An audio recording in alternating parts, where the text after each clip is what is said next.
पिछले एपिसोड में हमारी हीरोइन की बहुत ज़्यादा तारीफ की थी बहुत ज़्यादा लोगों ने, पर हमारे हीरो को फ़र्क नहीं पड़ा था। पर जब तीन प्रिंस ने उसकी तारीफ की तो हमारा हीरो को बहुत ही ज़्यादा गुस्सा आ गया था। हमारी हीरोइन को भी समझ में नहीं आया कि वो उसे ऐसे गुस्से में घूर घूर के क्यों देख रहा है।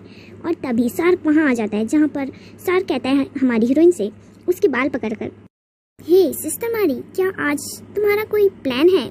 क्या कुछ खास काम करने वाली हो आज? तुम बिजी हो क्या? तो मारी कहती है ऐसा तो कुछ नहीं है। तो सार कहता है उससे, ये तो बहुत ही ज़्यादा अच्छी बात है। तो आज क्या तुम मेरे साथ आज का दिन बिताना चाहोगी? मैं चाहता हूँ कि आज का दिन तुम सिर्फ और सिर्फ मेरे साथ बिताओ। वहाँ पर हमारी हीरोइन कहती है नहीं नहीं नहीं नहीं, मुझे लगता है कि मुझे थोड़ा सा काम है, आज मैं बिजी हूँ। पर वो तीनों नहीं सुनते हैं। वो तीनों फिर पूछते हैं साथ में कि बैक मारी, क्या तुम आज का दिन मेरे साथ बिताना चाहोगी? और हमारी हीरो वहाँ पर फंस चुकी है। और वहाँ पर हमारा हीरो बहुत ही ज़्यादा गुस्से में होता है कि मन में कहता है वो, हे उसका बाल छोड़ दो, तुम्हें पता नहीं उसके बालों को स्टाइल करने में मुझे कितनी दिक्कत हुई है। वैसे भी वो बहुत जल्दी अपने बाल गंदे कर लेती है, उससे दूर हट जाओ पागल। अच्छा, तो हमारे हीरो की गुस्सा होने की वजह ये है। ओ ओ अच्छा अच्छा। और वहाँ पर हमारी हीरोइन उन तीनों को मना करने के बाद अपनी सीट पे खुशी खुशी बैठ जाती है, जहाँ पर लोग वो मतलब पूरी क्लास में लोग सिर्फ बैकमारी की खूबसूरती की बातें कर रहे होते हैं कि वो आज बहुत ज़्यादा खूबसूरत लग रही है और उसने कहा था पिछली बार कि मैं रानी बनूंगी। और मुझे सच में लगता है कि इस तरह से वो रानी बन सकती है। मुझे लगता है कि वो बहुत ज़्यादा कोशिश कर रही है रानी बनने के लिए। क्या वो डोहिना को हरा सकती है? क्या पता, मुझे तो लग रहा है वो डोहिना से भी ज़्यादा खूबसूरत है। और ये सारी बातें सुन के डोहिना और उसकी दोस्तें तो जल भुन के राख ही हो रही होती हैं कि। और वहाँ पर सारी लड़कियाँ हमारी हीरोइन को घूर घूर कर देखने लगती हैं, जहाँ पर हमारी हीरोइन को रियलाइज़ हो चुका है कि हाँ, अब मेरे साथ कुछ पक्के में गलत होने वाला है। और वहाँ पर कुछ लड़कियाँ आती हैं जो हमारी हीरोइन को सीधे सीधे ताना मारते हुए कहती हैं और नीचा दिखा रही होती हैं कि हे भिखारी, मेरा मतलब बैक मारी, तुमने पिछली बार कहा था कि तुम रॉयल क्वीन बनोगी, है ना? और तुमने फिर सार्क के साथ डांस कर लिया, पर सार्क ने तुम्हें दया दिखाते हुए तुम्हारे साथ डांस कर लिया। तो इसका मतलब ये नहीं कि तुम ऐसे हवा में उड़ाओ। तुमने बालों को स्टाइल कर लिया, तो तुम क्या चाहती हो? तो तुम्हारा इसके पीछे क्या मकसद है? क्या तुम लड़कों को ऐसे ही बहला फुसला कर अपने पीछे लगाना चाहती हो ताकि तुम रॉयल क्वीन बनो और डोहिना को हराओ? ऐसा नहीं हो सकता बैकमारी, तुम डोहिना को हराने के सपने मत देखो। और इसी बीच वो डोहिना घमंडी लड़की आ जाती है और वो कहती है लोगों से कि नहीं नहीं, ऐसी कोई बात नहीं है। अगर मेरी क्लास में अच्छा दिखने की कोशिश करिए तो मुझे उसका सपोर्ट करना चाहिए। ये तो बहुत ज़्यादा अच्छी बात है कि मारी खुद को बदलने की कोशिश कर रही है, तुम्हें ऐसे उसे डीमोटिवेट नहीं करना चाहिए। और मारी मन में कहती है कि मुझे पता है कि तुम मन ही मन में जल भुन के राख हो रही हो और ज़रूर तुम मुझे कुछ नीचा दिखाने के लिए कुछ ना कुछ ज़रूर करोगी। तुम्हारी शैतानी खोपड़ी में कुछ ना कुछ तो चल रहा होगा मुझे नीचा दिखाने के लिए, है ना? और वहाँ पर वो लड़की हमारी हीरोइन के पास आती है और कहती है कि हाँ बैकमारी, अगर तुम अपनी हालत को सुधार रही हो तो ये बहुत ज़्यादा अच्छी बात है। वो उसके पास प्यारी प्यारी बातें कर रही होती है और फिर उसके पास आती है और उसके बाल पकड़ के कहती है कि धीरे से उसके कान में कहती है कि तुम चाहे कुछ भी कर लो, पर चौन्हा और वो तीनों प्रिंस का ध्यान तुम पे नहीं जाएगा।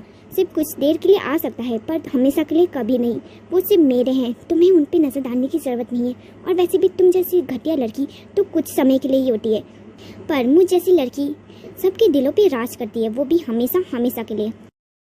पर उस घमंडी लड़की की बातें तो हमारी हीरोइन भी अब सुनने वाली में से नहीं थी, क्योंकि चौन्हा ने उसे बहुत ज़्यादा मोटिवेट कर दिया था। तो वो उस पर कहती, तो उसका हाथ अपने बालों से हटाते हुए वो कहती है कि हे छोड़ो मेरे बाल, वरना वो गंदे हो जाएंगे, तुम्हें उसे हाथ लगाने की ज़रूरत नहीं है। और वहाँ वो नाटक करते हुए कहती है कि आउच बैकमारी, सॉरी, मुझे माफ़ कर दो। और ये सब देखकर डोहिना की दोस्त आ जाती है जो उससे कहती है कि हे तुम्हारी हिम्मत कैसे हुई मेरी दोस्त डोहिना को हाथ लगाने की? तुमने उस पर हाथ कैसे उठाया? और वहाँ वो घमंडी लड़की अच्छा बनते हुए कहती है कि हे तुम्हें उस पर ऐसे चिल्लाना नहीं चाहिए, शायद ये मेरी ही गलती थी जो मैं उसके पास आ गई, शायद ये मेरी ही गलती थी जो मैंने उसके बालों को हाथ लगाया। कलाई पे दर्द हो रहा है, शायद उसमें मोच आ गई है, पर इसमें बैकमारी की गलती भी नहीं है। और जहाँ पर बच्चे भी कहने लगते हैं कि क्या बैकमारी ने डोहिना पे हाथ उठाया, वो ऐसा कैसे कर सकती है? और इन बच्चों के बीच वो लड़की भी होती है जिसको हमारी हीरोइन ने कल बचाया था, पर वो भी चुप होती है और वो डोहिना का ये नाटक देख रही होती है। और वहाँ पर सार्क सबको समझाते हुए कहता है कि हे देवियों, ज़रा शांत हो जाओ, इतना भी झगड़ने की ज़रूरत नहीं है, इतनी भी कोई बड़ी बात नहीं हुई तो थोड़ा शांत हो जाओ। पर वो उसकी बातें नहीं सुनती है। वो घमंडी लड़की की दोस्त सैयोन हमारी हीरोइन के बाल पकड़ के खींचने लगती है और इस पर चिल्लाते हुए कहती है कि ये तुम्हारी नकली बाल किसी भी लड़के को फंसाने के लिए काफ़ी नहीं है।